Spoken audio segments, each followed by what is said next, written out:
Olá pessoal, estamos aqui no Acolhe Podcast e o episódio de hoje é muito importante porque eu estou recebendo a minha sobrinha Karen, que veio passar uns dias aqui no Brasil e veio participar conosco. Seja bem-vinda, Karen. Muito obrigada, tia Fernanda. Eu me chamo Karen, como ela disse. Estou muito feliz de estar aqui, de ter sido convidada para poder compartilhar um pouco do que eu tenho vivido, das minhas experiências também com Deus, da caminhada, né? Enfim, eu estou muito feliz de ter sido convidada. Me sinto muito honrada de estar aqui nesse podcast que eu vejo que abençoa tantas vidas, tantas mulheres, tantas meninas, tantas pessoas. Obrigada. Nessa noite a gente vai conhecer um pouquinho da trajetória da Karen, desde o momento que ela teve esse encontro com o Senhor e todo o caminho que ela vem trilhado no seu ministério e na sua vida pessoal também. Karen, para a gente começar hoje, eu queria te fazer uma pergunta. Como foi o seu encontro com Jesus? Essa é uma pergunta bem interessante, porque desde que eu me entendo por gente, eu já, assim, na minha mente, né, sempre estive ali na igreja e já tive um encontro com Deus, mas eu me lembro de um momento específico que foi quando eu aceitei a Jesus pela primeira vez, que foi na igreja, na Eclésia, na nossa igreja em Arraial do Cabo, que foi a primeira igreja, né, e num culto de criança infantil, quando me perguntaram quem queria aceitar Jesus, eu acho que eu tinha por volta de uns 7 anos, e aí eu falei que eu gostaria de aceitar Jesus lá na frente. Então, toda vez que eu lembro de quando eu fiz essa oração, porque todo crente, né, todo servo de Deus deve fazer essa oração. Então, eu tenho esse momento comigo. Mas depois daquilo, com certeza, assim, eu tive momentos onde eu cresci, né, mais ainda na minha fé, na minha caminhada com Deus. E é assim que eu consigo ter em mente, assim, foi um ponto onde eu tive a minha própria escolha e não só a dos meus pais. Sim, isso é muito importante, né? Porque às vezes a pessoa nasce num lar cristão, que foi o seu caso, Sim. Mas existe um momento que o Deus dos pais passa de verdade a ser o Deus da pessoa, né? E é essa transição que a gente consegue ver muito forte em algum momento da vida, que vai de cada um vai ser diferente, no tempo de cada um. Alguns vai ser na adolescência, outros vai ser até na fase adulta, né? E eu vi uma frase também, assim, que Deus é pai e não avô. Então, assim, Perfeito. O Deus do meu pai, ele não vai ser o meu se eu não falar pra ele e dizer, né, Senhor, eu quero, o Senhor é Deus da minha vida, dentro do meu coração. Ele não vai ser o meu avô, Deus é pai, Deus não é avô de ninguém. Então, é importante a gente ter esse entendimento, né? Sim. Que parte da gente. Muito importante. E quando foi o momento, cara, em que você sentiu que Deus estava te chamando para a obra missionária? Ok, então. Quando a gente foi para os Estados Unidos, eu lembro que eu saí daqui de Cabo Frio, né, há 7 anos atrás, 2019, que a gente foi. Eu não queria ir, assim, foi muito difícil para mim, porque eu sempre tive a minha mente muito fechada. Para mim, os amigos que eu tinha, a igreja, a minha escola, era o suficiente. Para mim, eu vivia a vida toda com aquelas pessoas e não precisava de mais nada, assim. Então, quando eu fui para os Estados Unidos, o Senhor me ensinou muito, mesmo ainda tendo 15 anos, né, mais nova, a desapegar e entender que eu só preciso dele. Não preciso, a minha vida não está resumida a pessoas e lugares, mas é a Deus. Então, quando ele me levou para os Estados Unidos, foi um processo assim, muito de adaptação, difícil, porque eu demorei para me acostumar lá. Para mim foi muito difícil realmente passar a gostar, a amar o lugar, né, até que ele estava levando a gente. E aí quando eu fui, então já teve essa quebra algo ali já estava sendo trabalhado, começou um processo. Sim. E missionário, obviamente, porque a gente foi tirado da nossa terra para ir para uma outra terra, então isso é a obra missionária. Mas assim que eu cheguei lá, eu comecei a me perceber que eu não queria somente ficar lá, eu tinha vontade de conhecer outros lugares, de ir para muitos outros lugares e, consequentemente, não só ir para conhecer, mas também para levar mesmo Jesus para as pessoas. E os meus pais, eles são missionários, eles sempre estiveram no Haiti, já foram na África, né, o meu pai. Então, assim, fazíamos missão aqui também na nossa cidade. Tem o Projeto Christopher. Então, você já foi ao Haiti? Conheceu? Eu já fui ao Haiti também. Então, assim, foram coisas que foram plantadas desde que eu era menor, que foi florescendo em mim, sabe? Que não era uma coisa somente o ministério dos meus pais, mas algo que realmente eu amo, que pra mim hoje eu sou totalmente desapegada, assim. E você sentiu essa confirmação de Deus no seu coração? Uhum. E até por conta disso, né, eu acho que a gente vai conversar depois, que foi quando eu também fui pra uma outra, fui pra uma escola de teologia. E como foi essa sua experiência em Dallas, nessa escola tão reconhecida que é o CFNI? Sim. O CFNI, né, que é o Cristo para as Nações, é o Christ for the Nations, pra mim foi assim, um presente de Deus. Eu vi, não tem como dizer que não foi Deus que tinha pra eu estar lá, porque eu não tive um gasto nenhum, não paguei por nada. Tudo que eu fui lá, tudo que eu recebi, foi Deus que me deu, assim, presente mesmo dele. Quando cheguei nos Estados Unidos, a minha mãe já falava pra mim sobre esse lugar, sobre o CFNI, e eu achava interessante e tudo, e aí eu comecei a pesquisar, comecei a procurar vídeo no YouTube. Eu lembro que eu ficava vendo vlog das meninas lá, mostrando tudo. Eu falava assim, nossa, eu quero ir pra esse lugar. Tanto é que eu nunca pensei em fazer mais nada e ir pra nenhum outro lugar, porque tem alguns amigos meus que eles ficam tipo assim, eu não sei se eu quero ir pro CFNI, não sei se eu quero ir pra Bethel, que também é uma outra escola lá nos Estados Unidos bem conhecida, não sei se eu quero ir pra Dunamis, no Brasil, enfim. E eu sempre tive certeza que eu queria ir pro CFNI, desde sempre, eu não tinha dúvida nenhuma na minha mente. E aí toda vez que as pessoas falavam, o que você vai fazer depois da escola, depois de você se formar? Eu nunca falava faculdade. Eu sempre falava, eu quero ir pro CFNI, eu quero passar um tempo lá. E eu acredito que tantas vezes que eu afirmei, que eu liberei essas palavras de afirmação, Deus realmente ouviu, atendeu, abençoou e abriu as portas. E eu ganhei uma bolsa 100% integral, assim, de pessoas que eu não esperaria nem que eu ia conhecer essas pessoas, mas o Senhor me permitiu fazer parte, né, caminhar com essas pessoas por um tempo e abriu essa porta para mim. Então eu sei que tudo tem um propósito em Deus de acontecer. E eu ganhei uma bolsa 100%, não tive nenhum gasto.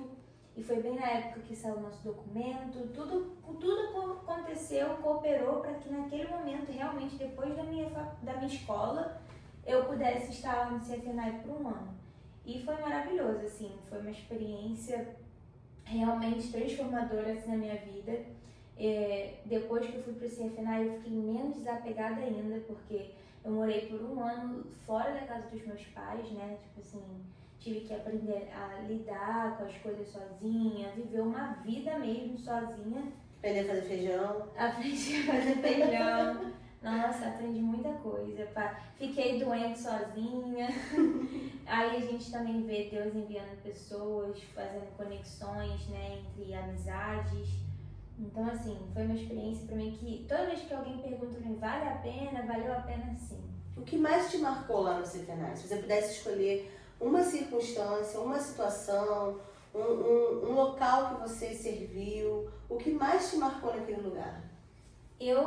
Pra mim, assim, tudo lá é muito especial, muito marcante. As aulas são incríveis, mas, assim, algo que de experiência com Deus pontual que eu posso falar que mais me marcou foi quando eu estava me preparando para fazer a viagem missionária para a Ásia, que era um valor muito alto e eu não tinha dinheiro, não tinha condição nenhuma de pagar, meus pais também não, mas eu falei, eu sei que Deus me mandou eu vir para cá, eu sei que Deus está me direcionando a fazer essa viagem e eu comecei a orar, a fazer jejum, vendi estrogonofe, eu fazia estrogonofe lá no CFNI para poder vender, para arrecadar dinheiro.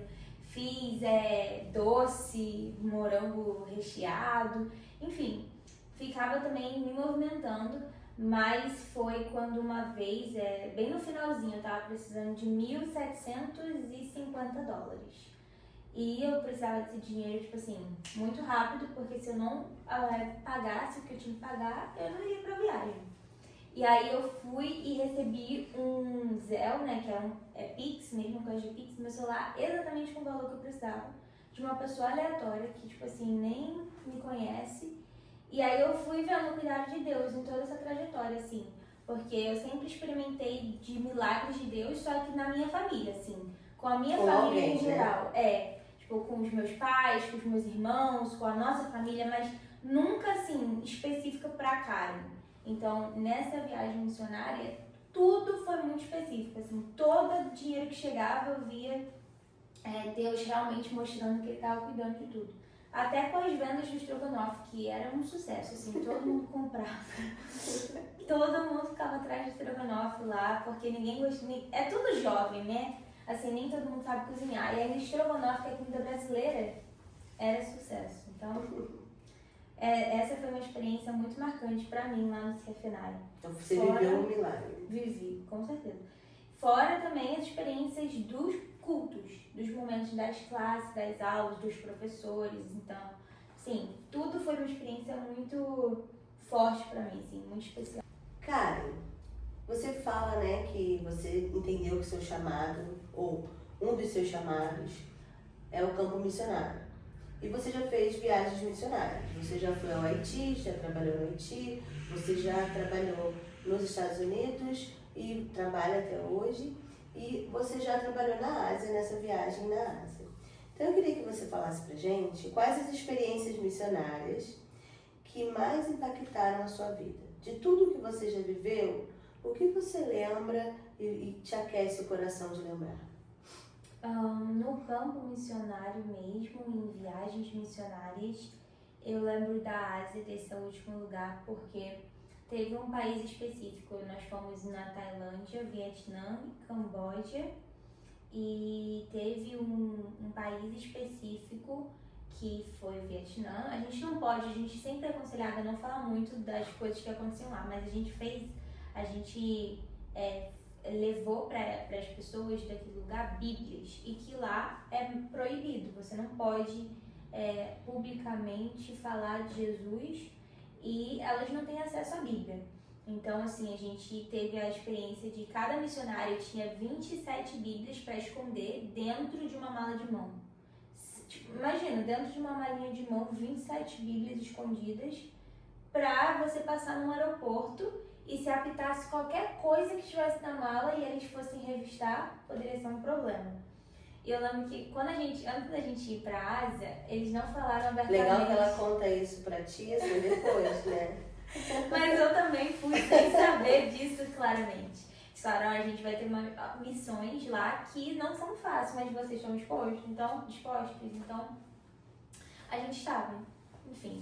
Mas então, uma experiência muito, assim, marcante foi quando a gente estava arrumando as malas. Eu com as minhas amigas, tipo assim, aí a gente estava escondida embaixo da parte da mala, tem um zíper, eu tinha uma necessaire quadrada, eu enfiava dentro da necessaire, botei em volta de pijama, enfim, fui arrumando um jeito. Então, ali, enquanto a gente fazia isso, né, eu tive muita experiência com Deus, assim, internamente, dele falando comigo e eu refletindo como que a gente tem o privilégio. Hoje na minha casa eu tenho, sei lá, 10 Bíblias, sabe? E às vezes, com certeza, a gente não usa as 10 Bíblias ao mesmo tempo. A gente fica lá no canto, né? E quando você lembra, você usa uma, usa outra. Às vezes nem usa, né? Só fica só no aplicativo do celular. E tem gente que ainda nem usa. Enquanto tem lugares, tem países que, assim, eles esperam anos para poder receber uma Bíblia. Tem um lugar específico que a nossa líder falou que eles revezam. Então, assim, cada mês fica na casa de uma família da igreja a Bíblia, para eles terem acesso. Então, eles sempre esperam ansiosamente para chegar na vez deles, para eles terem acesso à Bíblia. Sendo que, assim, às vezes a gente, como a gente estava falando aqui, a gente tem tantas e a gente não usa, né? Sim. Então, isso foi algo que foi muito forte pra mim, porque eu tava vencendo um medo, porque eu tava com medo de ser, né, pega no aeroporto, e ao mesmo tempo fazendo algo que eu sabia que às vezes eu errava, né, como eu tenho muitas Bíblias e não dou o devido valor. Então, essa foi uma experiência na Ásia que marcou muito. Na Tailândia, a experiência foi quando a gente subiu as montanhas, né, a floresta, para poder evangelizar as crianças, as tribos, e elas eram muito pobres.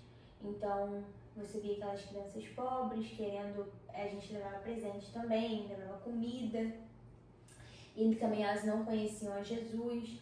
E ao mesmo tempo, elas, diferente das crianças do Haiti, porque o Haiti as crianças são muito amorosas, elas são muito toque, né? A tia Fernanda foi já. Sim. E ela sabe que quando a gente chega, as crianças vêm te abraçar, mexer no seu cabelo. E na Tailândia não era assim. Na Tailândia as crianças eram muito assustadas, elas ficavam meio recuadas assim, a gente que tentava brincar com elas para poder falar de Jesus para elas e tudo. Então toda vez que alguma criança dava um sorriso para você, alguma criança chegava perto de você, isso já era uma conquista pra gente, porque elas eram sempre muito desconfiadas, com medo, né? Enfim, elas moram na montanha, onde existem vários tipos de coisas que pode acontecer com elas, né? Enfim, tudo isso. Então, na Tailândia foi esse fato, a gente estar tão próximo dessas crianças que muitas são abusadas, né? Muitas sofrem violência. Então, esse foi o que mais me marcou. E no Camboja foi o primeiro lugar que a gente foi, que foi o lugar assim de mais miséria pra mim. Que a gente foi em várias vilas e assim, era uma coisa muito triste mesmo, assim, muita pobreza. As crianças, elas não têm acesso a nada, assim.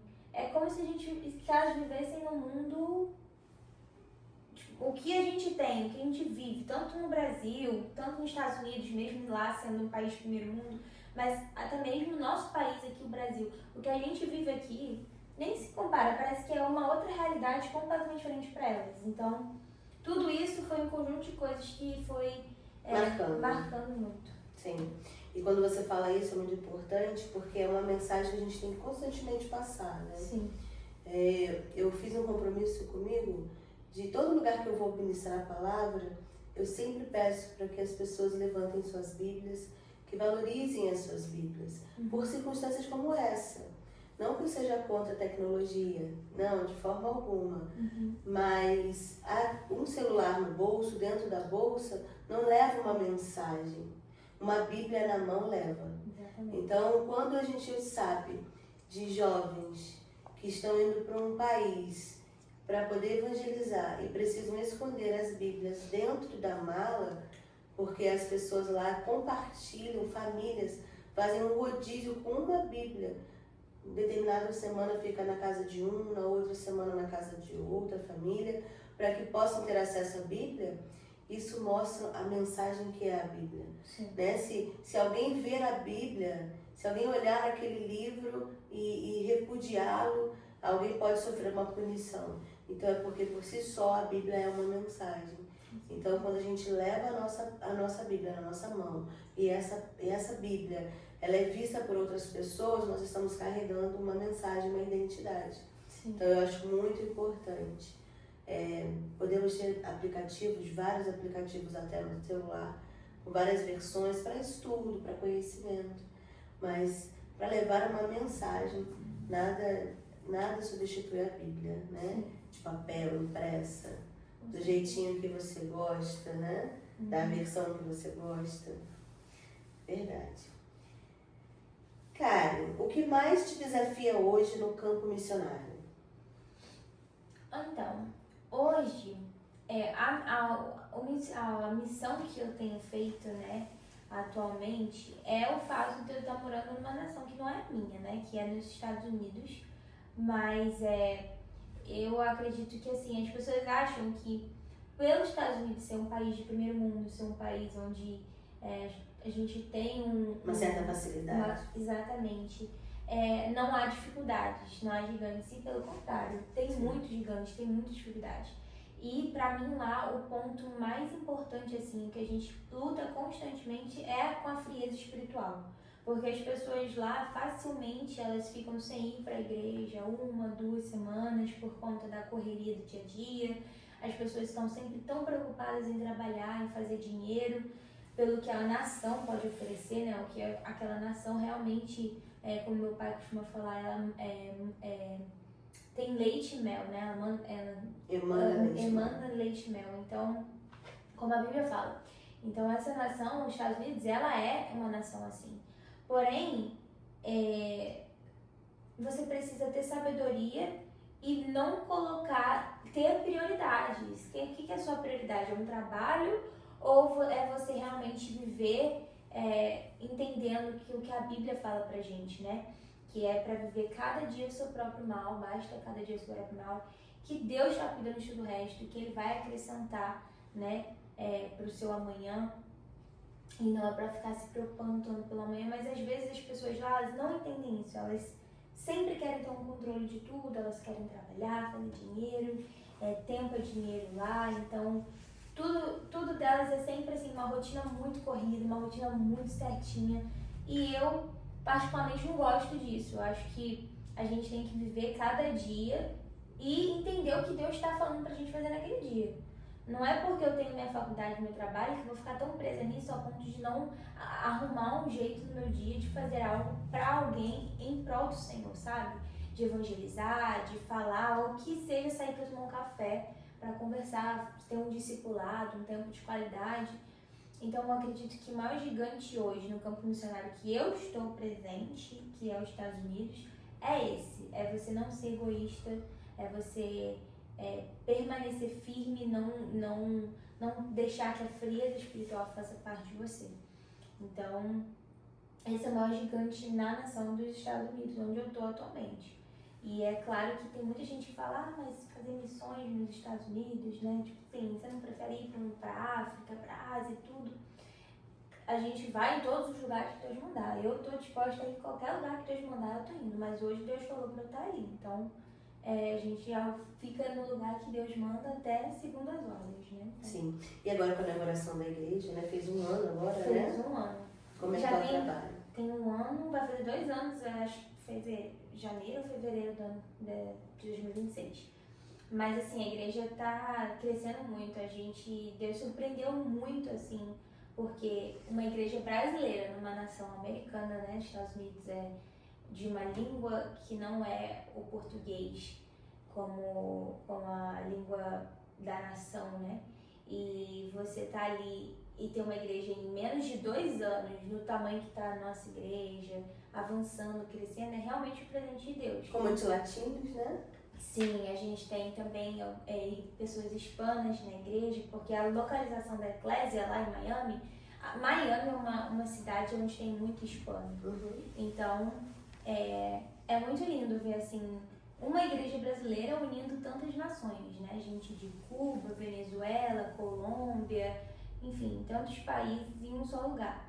Então, tem sido muito bom. E também o que eu falo geralmente quando eu vou falar da igreja, da Eclésia em Miami, que eu mais acho bonito, é como que as pessoas ali, realmente os líderes, eles estão ali, eles querem estar, sabe? Eles estão, assim, buscando, eles querem aprender, eles querem crescer, eles querem avançar. Então, isso é muito lindo quando a gente vê pessoas com fome mesmo da presença de Deus. Então tem sido assim uma experiência. E fazem por amor, né? Exatamente, tem sido uma experiência maravilhosa. Agora, Karen, como é ser uma jovem e escolher um estilo de vida separado para Cristo, em meio a uma geração tão distraída para isso? Sim. Isso não, essa questão da gente ser, que a Bíblia, né, o Senhor nos aconselha a ser santo, como Jesus é santo. E santo é você ser uma pessoa separada, não é você não errar, não é você não pecar. Com certeza nós vamos errar, pecar sempre, porque nós somos pecadores. Mas a diferença é como você vai se levantar mesmo, como você vai se reerguer depois de uma falha, depois de um pecado. A diferença vai ser você assumindo e reconhecendo o seu erro, pedindo ajuda pro Senhor. Então, assim, durante toda a minha caminhada, assim, até hoje, eu sei que eu sou nova, tenho 22 anos, mas, assim, na minha juventude, na minha adolescência, eu acredito que o ponto principal, assim, de eu permanecer querendo ter uma vida separada com o Senhor, é reconhecendo que eu preciso dele, porque sem ele a gente não consegue. Então, eu já errei, tive atitudes que eu pedi perdão pro Senhor, que eu falei, mas graças a Deus, assim, eu sempre segui muito à risca, assim, os ensinamentos que os meus pais me deram, Eu, na minha juventude, na minha adolescência, sempre me separei, nunca me relacionei com ninguém, né? Não tinha muito essa dificuldade, eu sempre pedi ao Senhor para estar me ajudando, assim, realmente se separar nessa questão específica, né, em santidade, até que o Senhor me apresentasse quem Ele tivesse para minha vida. Então, eu vi Deus cuidando de mim em toda essa trajetória, em todos esses detalhes. E por mais que seja difícil hoje, né, tia, assim, a geração de hoje é uma geração onde a gente tem as informações muito fácil, assim. Tem criança de 13, 14 anos que tem tanta informação que às vezes nem a gente tem, né? Pela internet, pelo celular. Então, é você realmente entender que o que todo mundo faz, o que as pessoas estão fazendo, não vai... acrescentar na sua vida. E não vai dizer o que você deve fazer. Você vai ser uma pessoa diferente, você vai escolher um outro caminho e talvez você seja julgado por isso, talvez você seja... Pessoas vão fazer, né, pra você que tá escutando, que é jovem, adolescente, talvez vão ter pessoas que vão discordar de você, vai falar que você é cabeça fechada. E você só tem que saber ignorar isso e entender o motivo pelo qual você tá fazendo o que você faz, se separando. Quando você sabe disso, quando você tem a sua identidade em Deus, tudo que as pessoas falarem, zombar de você, não vai fazer nenhuma diferença, porque você sabe quem você é. Então, ou melhor, você sabe quem Ele é na sua vida. Exatamente. E você tem muito forte a sua identidade.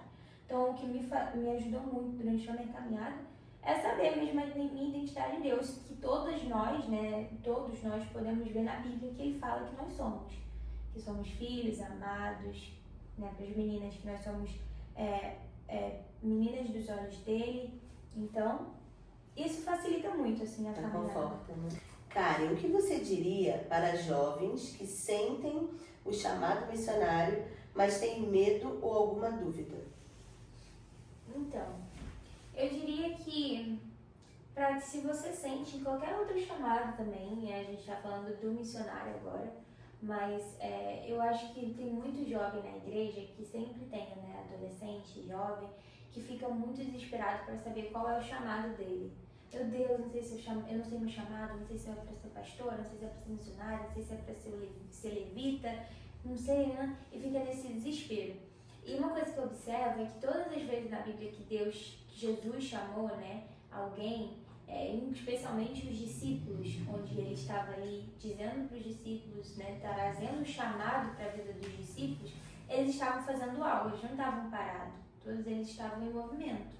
Então, a dica que eu dou, assim, é sempre que você possa estar fazendo algo em prol da casa de Deus, para o Senhor, que você vai se encontrar, né, o seu chamado, o Senhor vai confirmar no seu coração. Então, quando você está na igreja, você sente um desejo forte no seu coração, quando você compartilha a palavra, que você sente que flui diferente, provavelmente o seu chamado vai estar ligado a isso, na palavra. Agora, quando alguém fala de viagem missionária, quando alguém fala do campo missionário, seu coração arde, você sente vontade de estar presente, você sente vontade, às vezes, não de estar presente lá, mas de estar envolvido, né, da forma que você consegue, assim, isso é um sinal de que você, com certeza, tem um chamado missionário. Agora, se você tem uma voz linda, se você tem facilidade em aprender instrumentos, tudo isso você vai percebendo qual que é o seu chamado. Então, para você, né, especialmente que fica na dúvida sobre o chamado missionário, eu te incentivo a você buscar o Senhor, orar, pedir para Ele confirmar seu coração, para Ele abrir as portas de uma viagem, passaporte, porque Deus vai confirmando. Quando Sim. Deus tem algo, Ele vai te dar seu passaporte, Ele vai te dar sua passagem, Ele vai abrir as portas para você. Talvez pode começar a fazer algo como uma missão urbana, fazer algo na sua cidade, em algum bairro, né, mais carente na sua cidade, movimentar-se, né? O próprio ato do evangelizar, até na sua própria cidade, é um ato missionário. Com né? certeza. E aquilo vai confirmando no coração. E tem gente que tem chamado missionário, mas não necessariamente para estar vivendo num campo missionário, assim, de abandonar tudo e ir para um campo missionário. Mas de evangelismo, da sua cidade, de como a tia Fernanda falou. Então, o importante é você estar fazendo algo para o Senhor, sabe? E Deus vai confirmando, Deus vai fazendo acontecer. Deus Igual vai os fazer sinais, tudo. né? A gente segue os sinais. Exatamente. Eu, por exemplo, sempre soube que eu não estava envolvida com louvor. Porque me faltava o básico, que era uma boa voz. Então os sinais vão vindo por aí. E agora, vamos falar um pouquinho da vida pessoal, dos relacionamentos da Karen. A Karen está nesse processo de se preparando para o casamento, né? Até gaguejo para falar. Pode cortar essa parte, não pode? Vamos voltar.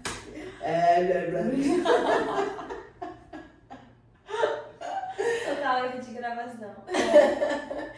Making off. Ai, Deus do céu. Vamos lá. Então, Karen, vamos falar um pouquinho então agora. Tá nervosa, tia? Você fala do assunto que ela se trema. Travou. Então, Karen, vamos falar um pouquinho sobre vida pessoal e relacionamentos. Karen que está se preparando para o casamento, que está ansiosa por esse momento e deixando todos nós ansiosos juntos, né? Está nesse processo de escolher vestido, está nesse processo de escolher o local do casamento, lista de convidados, toda essa magia que cerca, né? Todo esse momento lindo que cerca o casamento. Eu queria te perguntar, como foi a sua história de amor até aqui? Meu Deus. Então, eu conheci o meu noivo, né, o Estevão, na igreja, que a gente congregava juntos. E assim, foi bem comum mesmo. Conheci ele numa casa no Thanksgiving, que é o feriado lá de Ação de Graças nos Estados Unidos, com amigos, a gente só mesmo na amizade. Quando eu vi ele a primeira vez, eu nunca pensei que eu teria alguma coisa com ele, assim. Eu falo com ele, eu falo assim, você era o último naquela casa que eu pensei que eu fosse ter alguma coisa. E aí a gente começou a ter uma amizade. Ele foi morar na minha cidade com a família dele. E aí começou a congregar na igreja que eu fazia parte. E a gente desenvolveu uma amizade em conjunto, sempre com a galera, sempre com o pessoal. E a gente foi vendo que assim, que às vezes a gente tava com a galera, mas aí no meio da roda tava só nós dois conversando. Aí a gente tava com todo mundo e a gente sempre tinha assunto pra falar. E aí depois passou pro celular, pra rede social, de Instagram, mandar vídeo de Instagram, de viagem. E às vezes ele mandava isso pra mim. Então se você é um menino, né, que tá escutando isso, dá uma dica. Você pode estar mandando vídeo de viagem pra pessoa que você tem interesse e falar, bora? Ele fez isso, ele mandava assim, um vídeo de um casal viajando, bora eu. Gente, o que ele tá querendo dizer com isso? E aí a gente foi conversando. Agora, a minha conversa com ele sempre era muito voltado para o futuro e sobre chamado, assim. Ele sempre me fazia pergunta muito intencional sobre o futuro. Ele falava o que eu tinha sonho de fazer no futuro, minha família no futuro. E a gente foi se conhecendo e aí o pessoal da igreja começava a zoar porque já via uma conexão diferente. E aí eu não gostava, falava, não quero ser mais sua amiga, vamos ficar um pouquinho longe. E aí foi quando ele foi na minha casa, pediu pro meu pai, a gente ficou nessa amizade por um ano, mais de um ano só na amizade, em conjunto. E aí foi quando ele foi na minha casa, um pouco antes do Thanksgiving do ano seguinte, falou com meu pai que ele estava sentindo que ele estava gostando de mim, mas que ele queria a permissão do meu pai para me falar que estava gostando de mim. Assim, ele nem foi pedir pro meu pai para namorar comigo, só para poder falar que estava gostando de mim, que queria ter uma amizade intencional, uma amizade com um propósito de realmente me conhecer. E aí meu pai já amava o Estevão, meu pai já gostava muito dele, já era amigo da família, e ele falou, olha, pode falar com ela, agora ela vai ter que decidir. Eu não sei se ela vai querer ter essa amizade com você ou não, mas ele sabia que queria. Que meu pai já sabia que eu contava tudo pra ele, né, assim, do que eu pensava do Estevão. E aí foi isso, ele foi e me contou nessa viagem, um ano seguinte, depois que a gente se conheceu, na viagem anterior. ele me contou que ele gostaria de ter uma amizade com propósito, de me conhecer mais intencional, que ele estava tendo sentimento por mim. E eu falei com ele que eu também gostaria, que eu percebia isso, que eu também, meu coração também estava aberto para poder conhecer ele. E a gente começou uma amizade com propósito, ficamos 8 meses nessa amizade, e foi um pouco antes de eu ir para Dallas.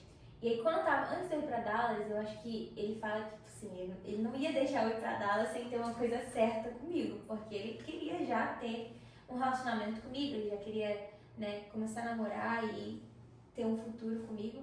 Então ele foi conversar com meu pai, e a gente também, eu também queria, e a gente foi pedir a aprovação dele para estar começando um relacionamento mesmo, um namoro. E aí a gente começou. Então depois de 8 meses de amizade, né, com propósito, a gente começou a namorar.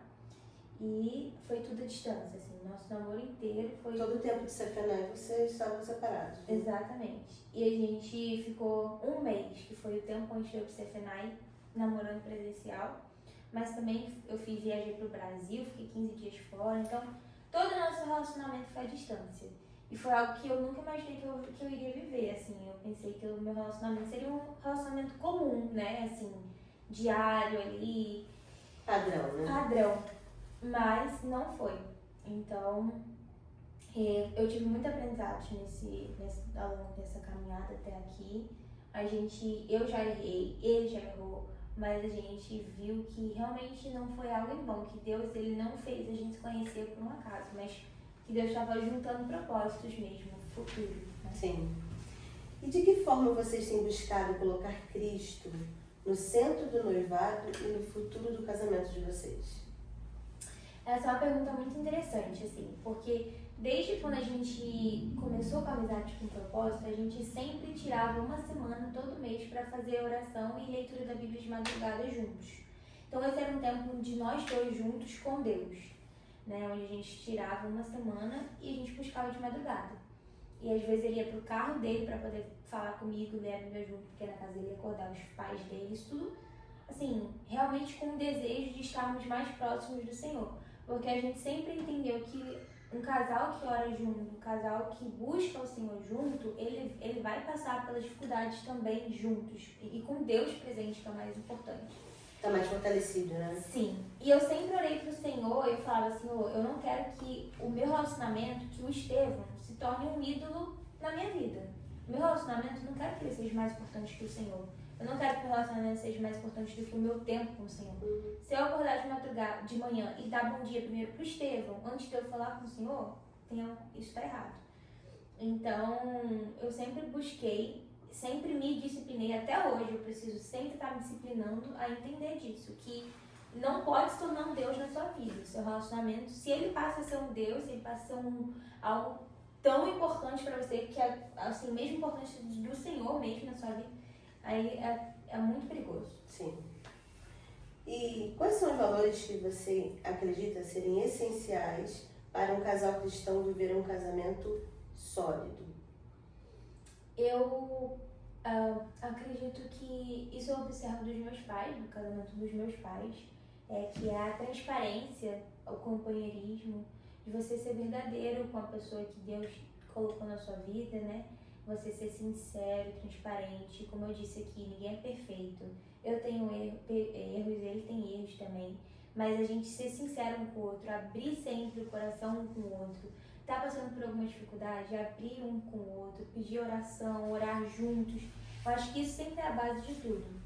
Então, uma boa comunicação. Uma boa comunicação. E também você ser uma pessoa que compreende. Porque tem gente que se comunica, mas não tem um coração para compreender o outro, assim. Eu posso chegar para o Estevão e falar, Estevão, isso está me atrapalhando, isso está me prejudicando, Se ele não quiser compreender, a comunicação não valeu de nada.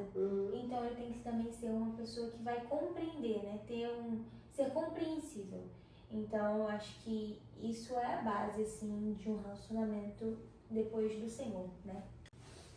Karen, para que nós possamos encerrar o nosso podcast de hoje, eu queria te perguntar se você pode deixar uma mensagem para os jovens que estão ouvindo agora nesse momento. para o jovem que vai em algum momento receber esse podcast, para um jovem que em algum momento vai entrar no canal e vai assistir esse podcast? Qual a mensagem que você gostaria de deixar para esse jovem? Tem uma palavra que eu gosto muito que é em Samuel, quando Samuel recebe, né, o chamado do Senhor para a vida dele, que o Senhor chama ele de madrugada, e Samuel, ele vai até Eli e ele não entende de início que era Deus chamando ele, ele não reconhece a voz de Deus, né, mesmo morando no santuário, mesmo estando ali no santuário, Samuel ele não conhecia a voz de Deus, mas ele vai até Eli, que era o instrutor dele, né, realmente o mestre que ajudava ele tudo, ensinava ele, e ele obedece o que Eli fala para ele fazer. Então, o que eu sempre tiro dessa história é que quando o Senhor nos chama e a gente não, por algum motivo, não está reconhecendo a voz dele, quando a gente não tem, porque existem jovens que não têm intimidade com o Senhor ao ponto de reconhecer a voz dele, e tem sempre essa dificuldade de entender quando é o Senhor chamando ou não. Mas é que você sempre tem uma pessoa com você te instruindo. Então, se você é jovem, que você está escutando, é muito importante que você tenha uma pessoa que possa te instruir ao longo da caminhada. Porque eu acho que é uma coisa que a gente não tem dado valor nessa geração. Sabe, ter pessoas mais velhas que vão estar nos acompanhando, nos ensinando. E eu vejo que isso é muito importante. Porque se não fosse ali com Samuel, talvez Samuel não viveria o que Deus tinha para ele. Sim. Então, ter pessoas que vão estar te instruindo, você ouvir essas pessoas, você ter o coração ensinável em escutar essas pessoas e realmente seguir os conselhos, vai facilitar muito a sua caminhada com Deus e vai facilitar muito você saber e receber o chamado de Deus para sua vida. E, consequentemente, a Bíblia fala que os jovens, eles são fortes, né? Por isso que o Senhor chamou os jovens, porque nós somos fortes. Então, que você nunca duvide, sabe, daquilo, da força que Deus depositou em você. Sim. Da força que Deus já declarou que você tem. Porque simplesmente pelo fato de você ser jovem, você já é forte. A palavra do Senhor vai nos afirmar isso. Então, não há nada nem ninguém que tenha o poder de parar um jovem cheio de Deus e que sabe o chamado dele, sabe da identidade dele em Cristo. Ele pode simplesmente ser um instrumento do Senhor para mudar, revolucionar o mundo, sabe? Onde ele vai. Então, eu acredito que você jovem que está escutando, vendo esse vídeo hoje, para você ter esse entendimento de quem você é, que Deus já falou que você é forte, e de você ter pessoas com você para te instruir. E aí, quando você tiver isso, ter esse entendimento e tiver uma pessoa, um discipulador com você só tem motivo para avançar, crescer, expandir, levar a palavra de Deus, né? Amém. Amém, Karen. Quero agradecer a sua participação. Muito obrigada. Que Deus te abençoe muito nessa sua caminhada. Você cresça cada vez mais no Senhor. E que você também tenha todos os planejamentos e o casamento do jeitinho que você escolheu, sonhou e está planejando junto com o Estevão. Amém. Amém. Foi um prazer estar aqui. Muito obrigada pelo convite. E é isso. Deus E abençoe. você que está assistindo esse episódio de hoje, você que conhece algum jovem que precisa ouvir essa palavra, você que quer incentivar algum jovem, envie essa mensagem, envie esse podcast, esse episódio, para que esse testemunho possa chegar ao maior número de pessoas.